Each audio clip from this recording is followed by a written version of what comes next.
This is Germination, a Resident Evil fanfiction about viral research, keeping secrets, and the mindset of the wonderful people who work for monsters, making monsters.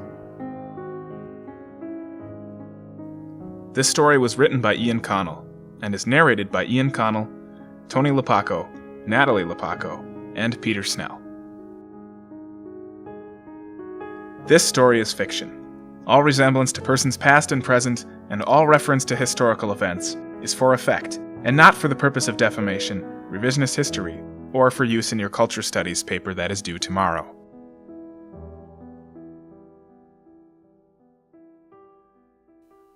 From the 2009 interview with Bariki Stevens, son of Lawazi Stevens. My father was with Ozwell Spencer's expedition in 1966.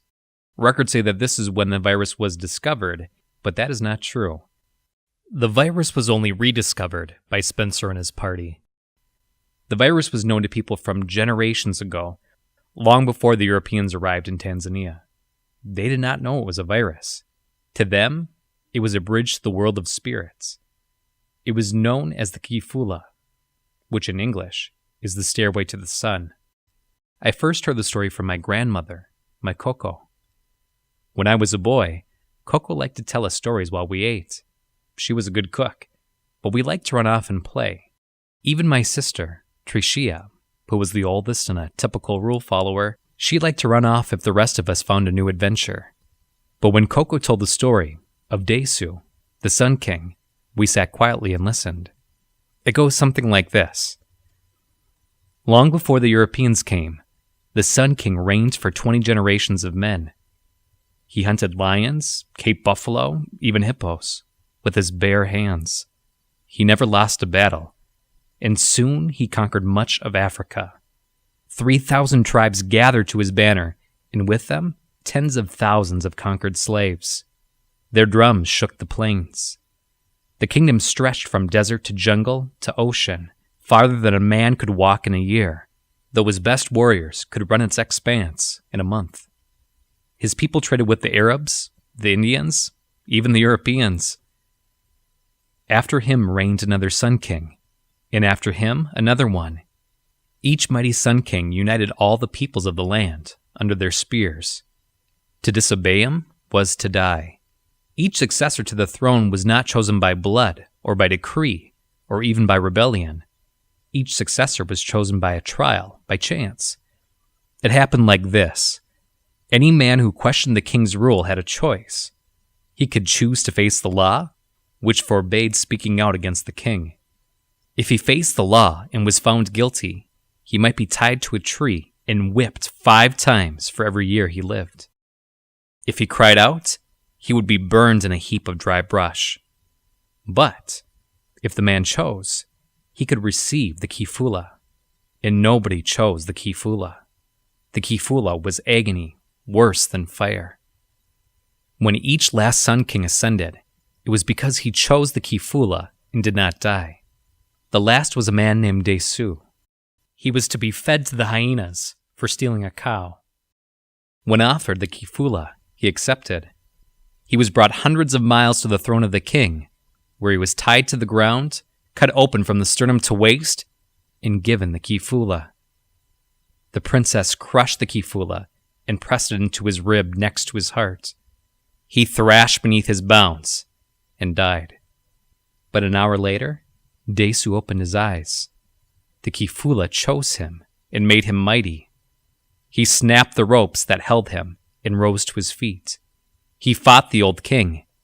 They threw each other through royal urns and stone pillars until Desu seized a sword from a faraway land. Desu cleft the old king from the shoulder to the hip, tore him apart, and ate his heart. The court chanted the song of reigning as he ate. To them, he was the strongest, and so should rule. Over time, Desu changed. His eyes became dark like those of a fish. His muscles rippled like those of a buffalo. His teeth grew long and sharp. His voice echoed like birds in the sky. His legs could chase down the gazelle. He would live forever. But like the Sun Kings before him, he could sire no children. nor would any woman marry him. He was so savage. Now, my grandmother was a Christian, and except for the crucifixion, she did not enjoy bloody stories. But she told us the tale of the Sun King with reverence, and without leaving out any details. She expected that we learn the story as readily as the Our Father. One day, my sister asked a question.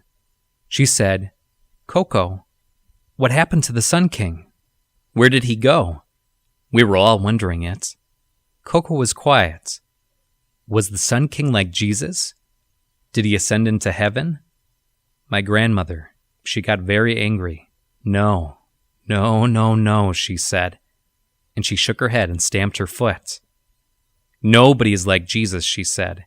Least of all Desu, the Sun King, whom God himself came to devour, to save the people from evil. From the Journal of Hunting Outfitter Winston Bell, August 6th, 1966. Donated by Bariki Stevens in 2009. Today we set out for an unusual and lucrative hunt. A man named Ozwell Spencer and 3 of his friends hired me for a journey north, seeking a lion with an impressive mane. Ozwell also wishes to contact a local tribe about a legend. 2 weeks, guided, both trucks, and with a minimal staff for just over $4,000. I usually do not bring parties north. My competitor, Ramsey, knows the area and its animals. But I wasn't about to hand over a deal this good. I owe a good 1,000 on the little truck, and a few hundred to that shark named Ahmed Al-Fed. I haven't had much money since I sent it off to Mom for her cancer treatment. I didn't even have enough to make it back to the States for her funeral. But now, with this kind of money, I can offer the locals about anything I want and not feel lighter in the wallet. After paying Luazi, I should be able to pick and choose who I want for the remainder of the dry season. Drink a lot of scotch or whatever I can find, maybe work on the hunting book, and decide whether or not to return to the States.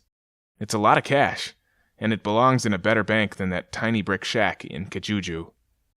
Spencer is an affluent gentleman, out for a trophy of his own, probably to mount in a great house somewhere and tell his friends about it over cocktails. During our first meeting, he insisted I call him Lord Spencer. How archaic. Nobody else follows those conventions since before the war.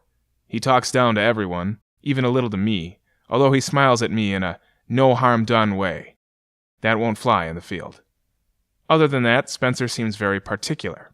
He handed me a long list of requirements for his hunt, most of which have to do with who and what comes with, and not with its outcome. But he has grown more affable since we've been on the move. Spencer also has an old elephant gun, the kind that could shoot through a tank, but the recoil would kill you for your effort. It must be 5.5 feet long. He calls it Gerda. He seems amused by its absurdity. His assistant, Mr. Price, gets to carry it, and Mr. Price doesn't seem as amused. I've never shot one, but I intend to ask before we part. Also joining us is a biology professor named Dr. James Marcus. He's not the first professor of biology that I've met as an outfitter. Marcus is a quiet and serious fellow with a floppy handshake. He has a doctoral student, Brandon Bailey, who is the most eager of the bunch. I like that about him, too. He even brought his own binoculars, and he was an Eagle Scout. For my company, it's only me and Luazi. If given the choice, I would have brought 7, 8, maybe 9 good men. I may have to hire village hunters as we go. Spencer has no idea what he's walking into, and though the price is great, I'm having doubts about our numbers. Let's hope the trucks hold up.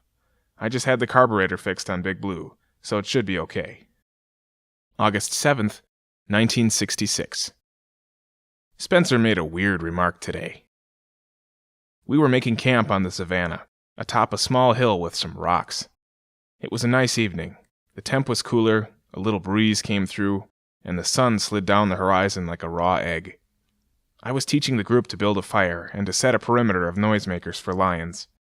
I built some of those things just for hunts like this, and I really ought to go into manufacturing them.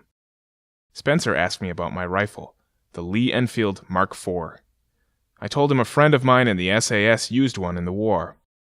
He asked if I ever made it to Germany during the war.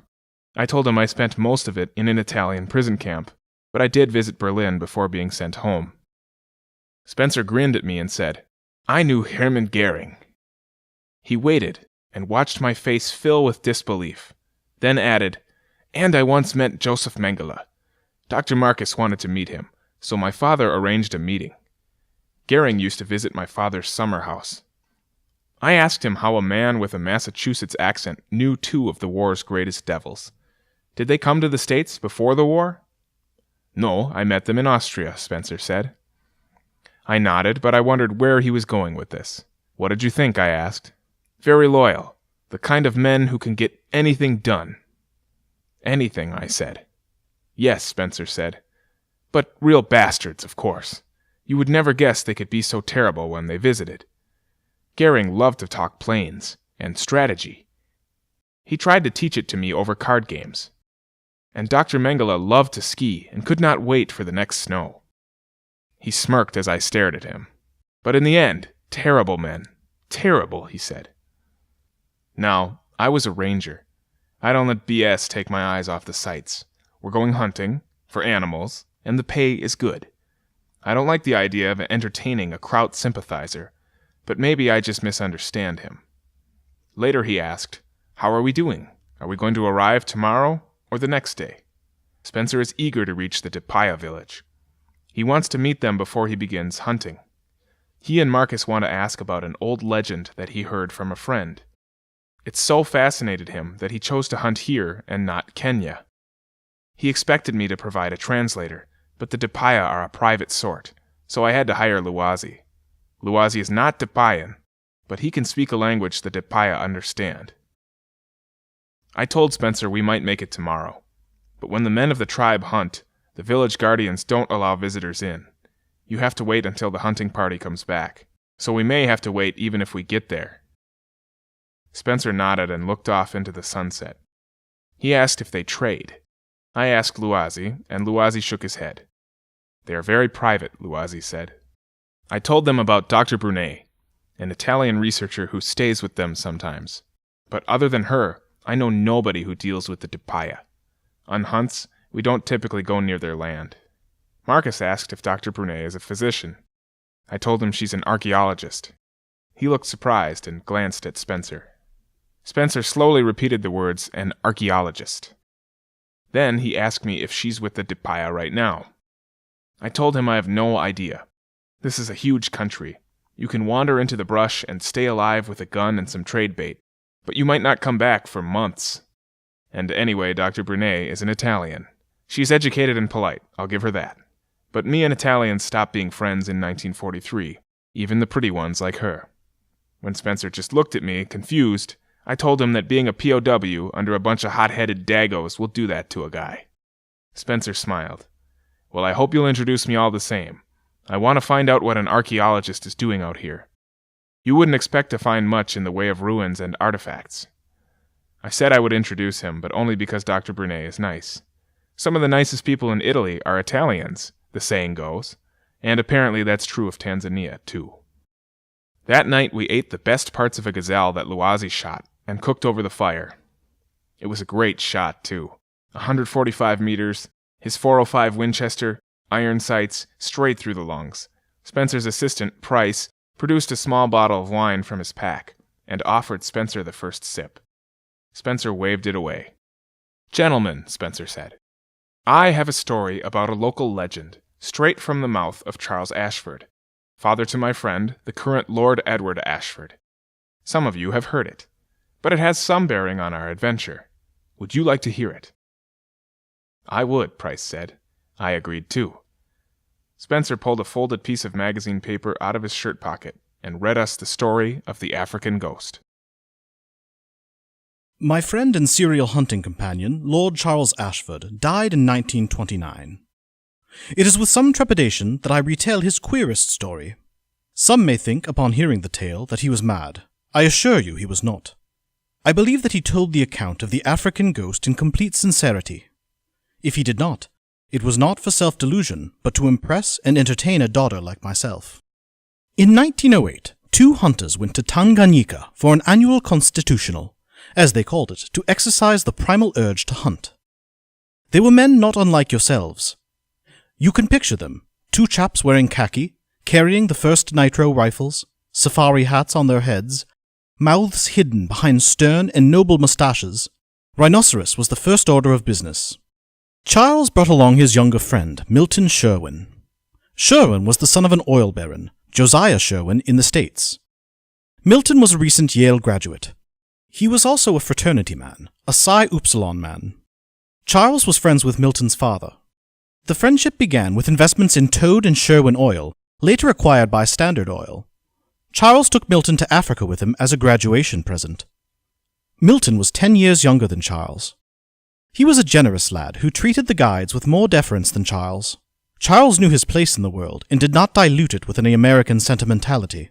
But Milton was also rash, and he was prone to spooking game before he and Charles could agree to a plan.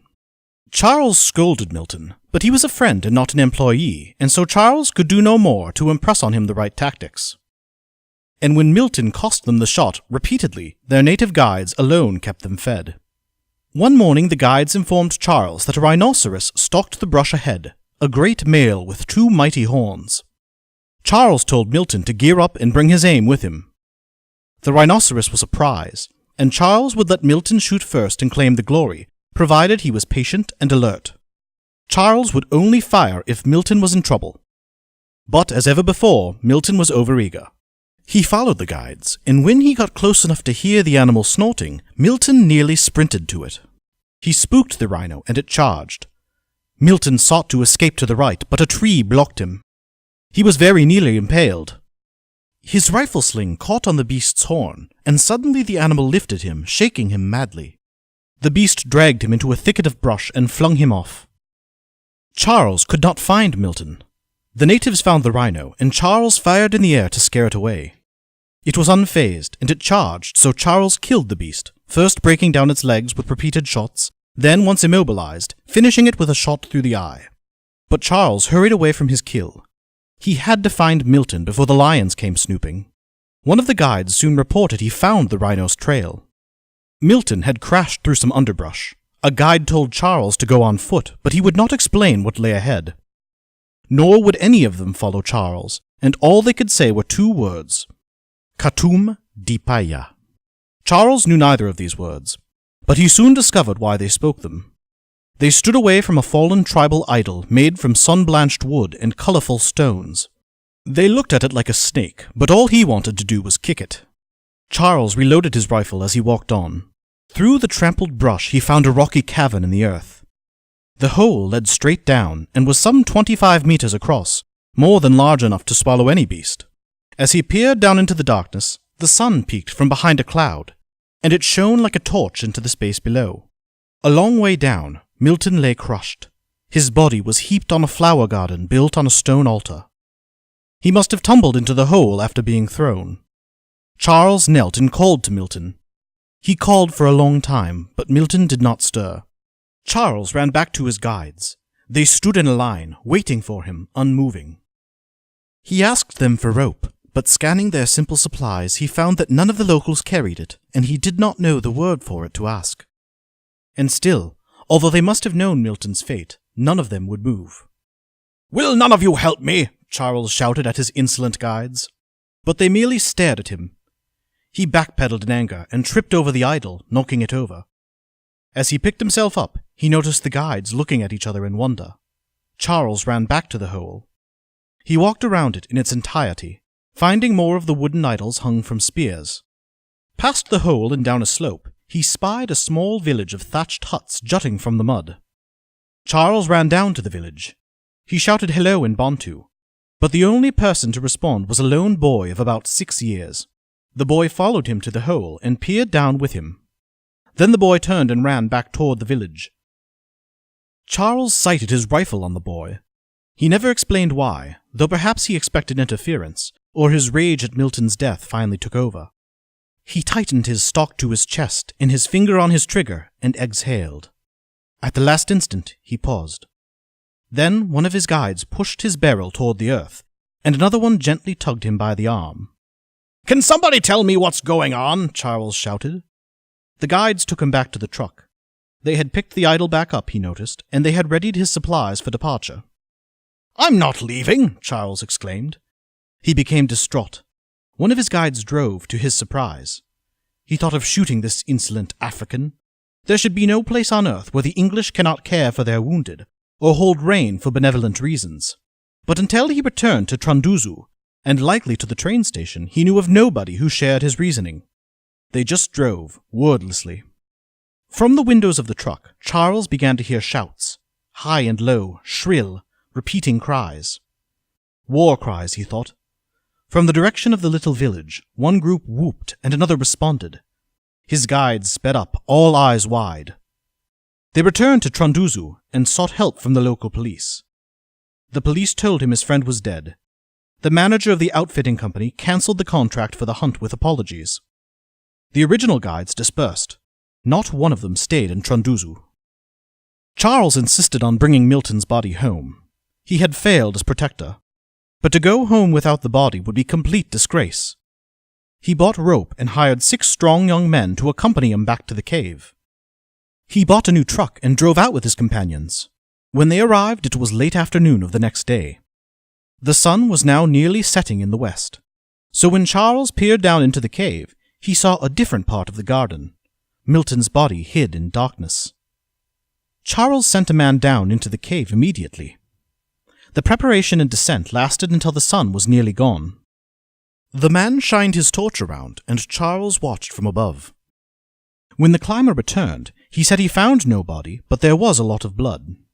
The man reported carved tunnels leading away at opposite ends of the cave, and the blood trail led to one of the tunnels.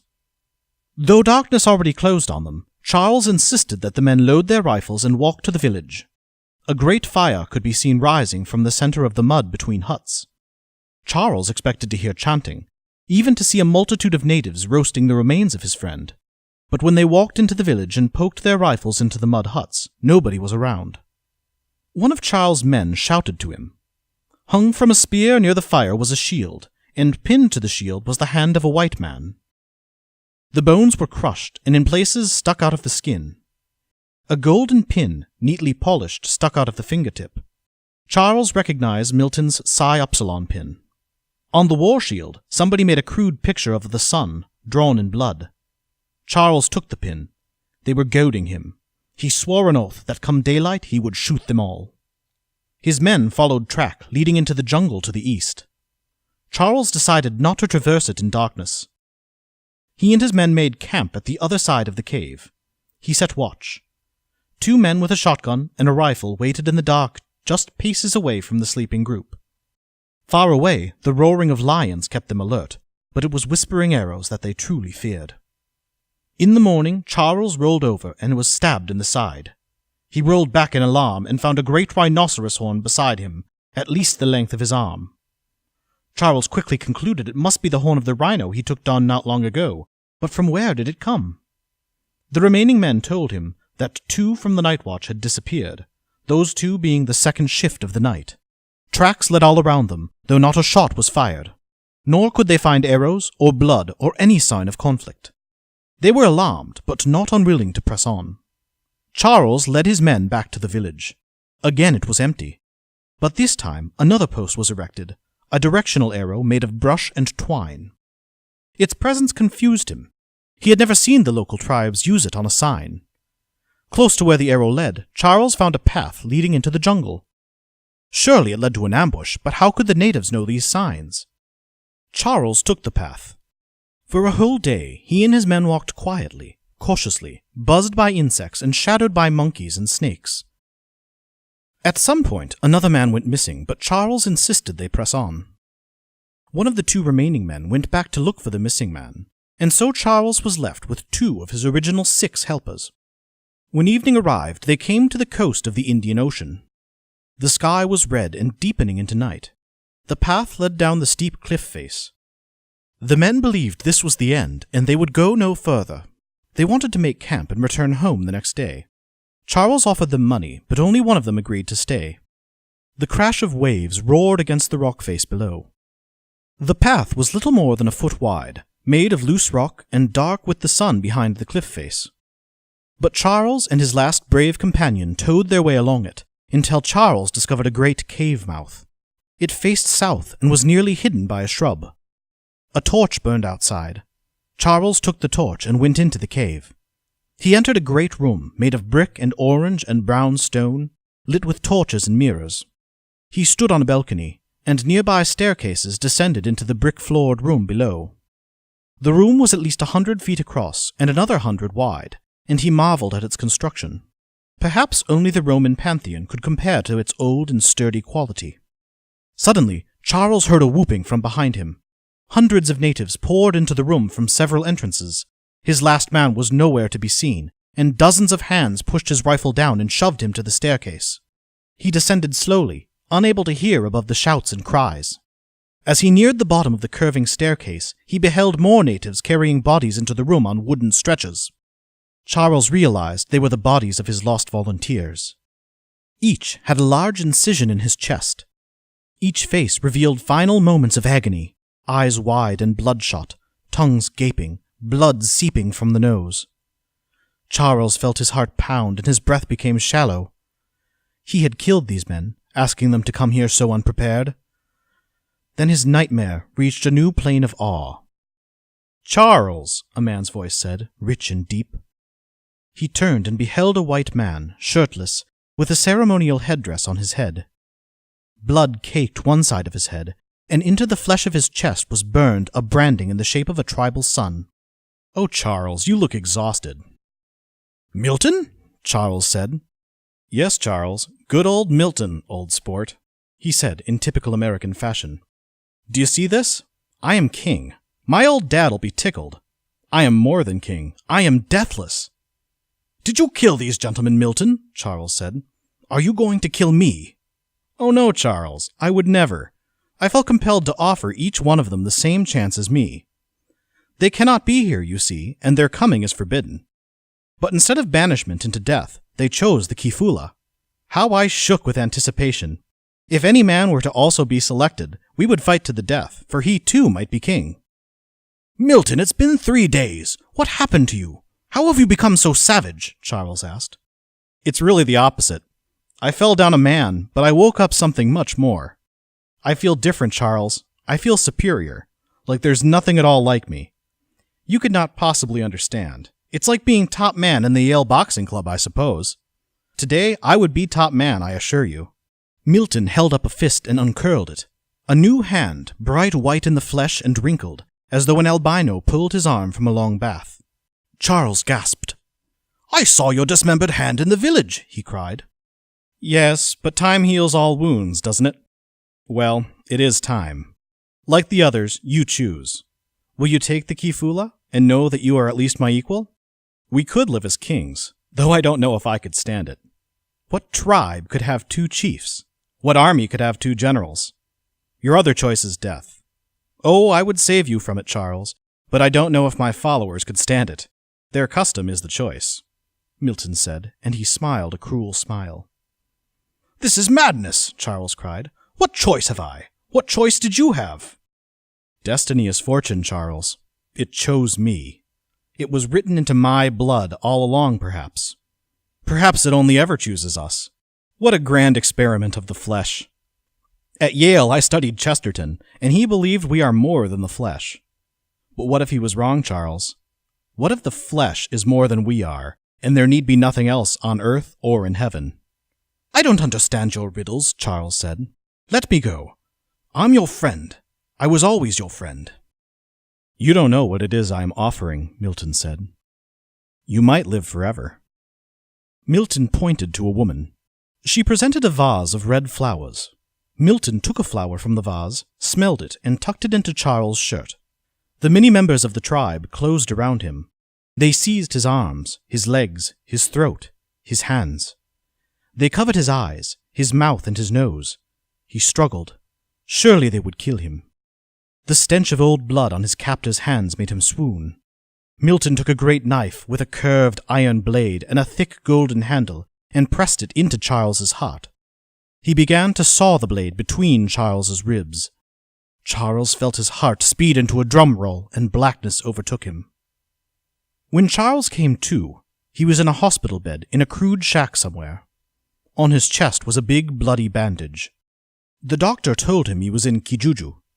Charles, alarmed, asked how he got there. The doctor said he was found washed up on the coast and was believed to be the sole survivor of the now sunk MS Cloudspine.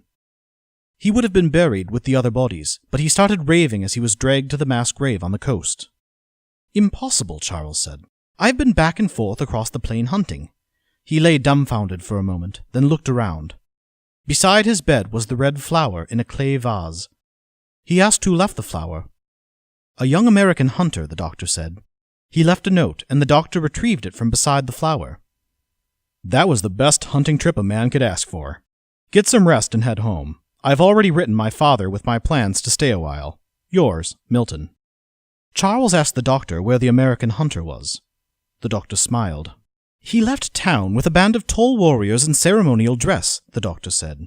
And it was the strangest thing. The locals hid away in their homes. My nurse ran home to gather her children without so much as asking. I watched them leave on foot. On foot? Can you believe it? Not so much as a truck or a rifle. When a nurse later changed Charles' bandages, she found no wound at all. Account of Bariki Stevens, son of Lawazi Stevens. My father was quiet. He spoke more with his doings than with his words.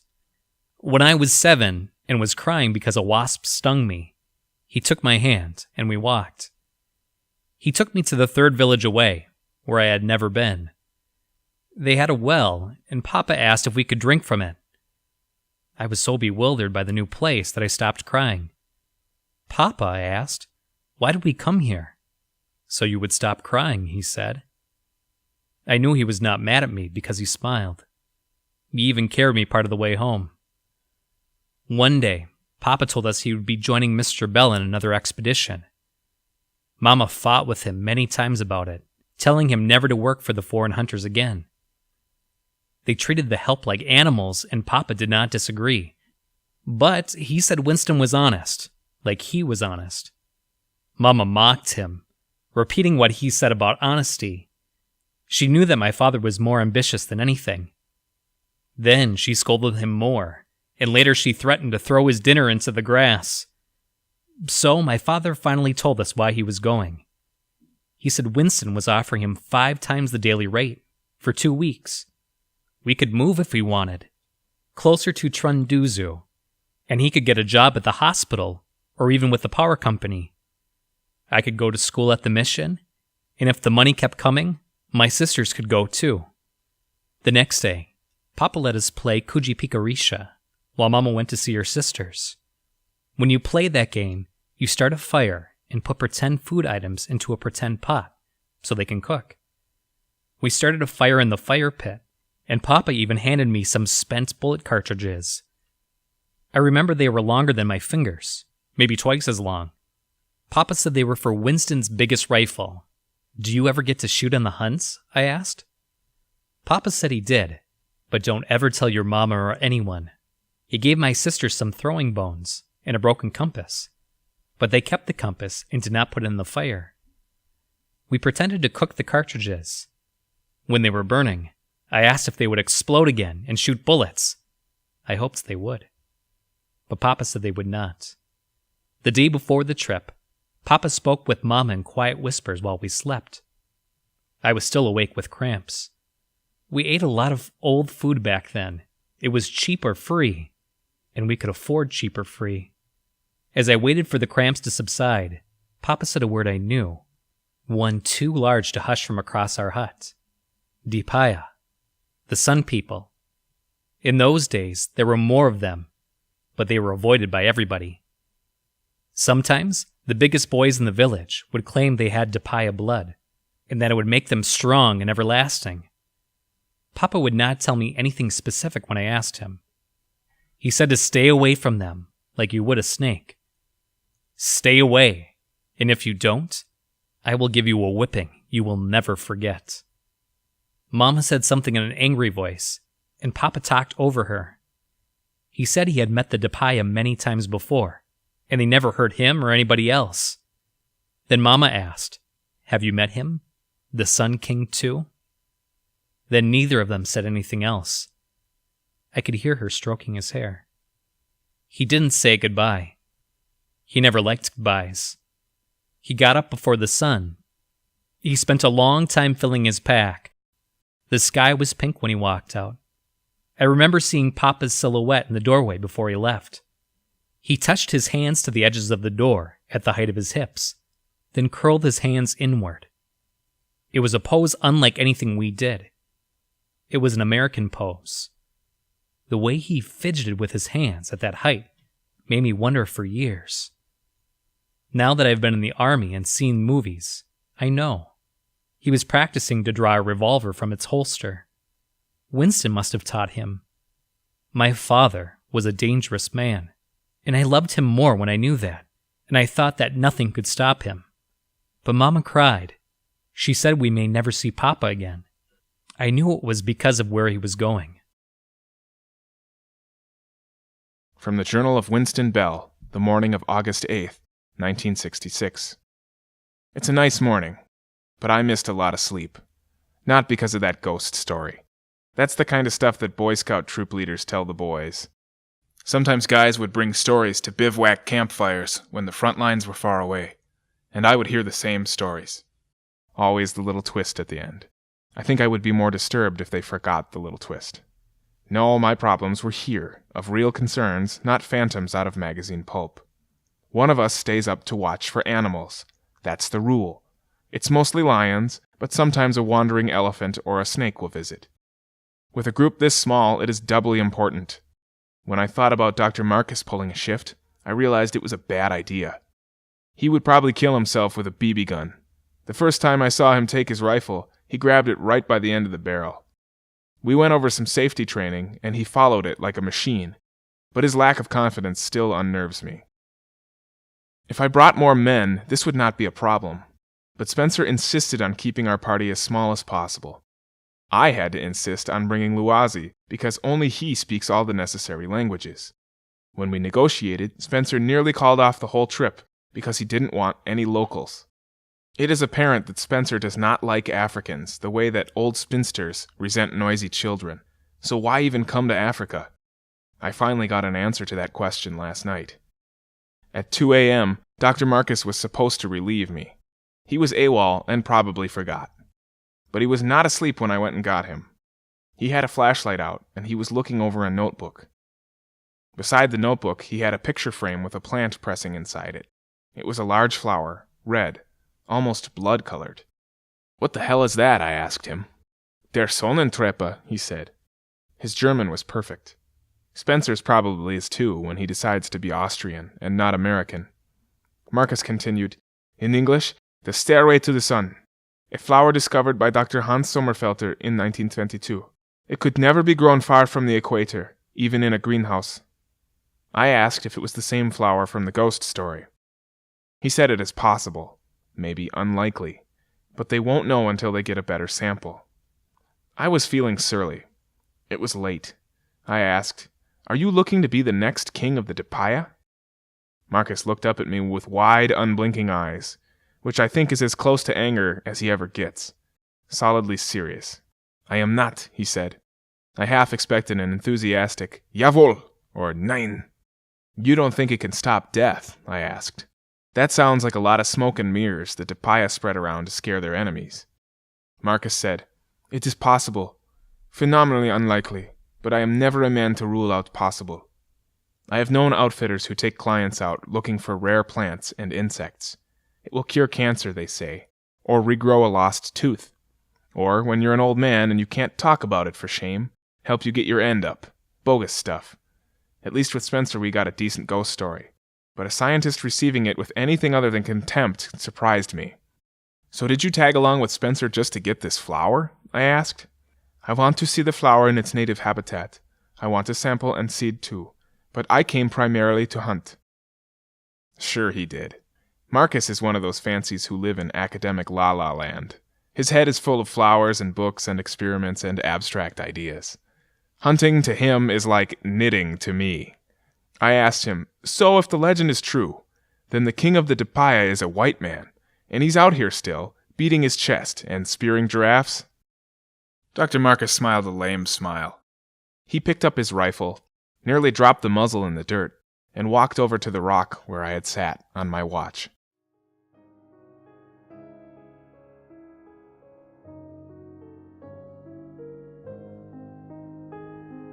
We hope you enjoyed this installment of Resident Evil Germination.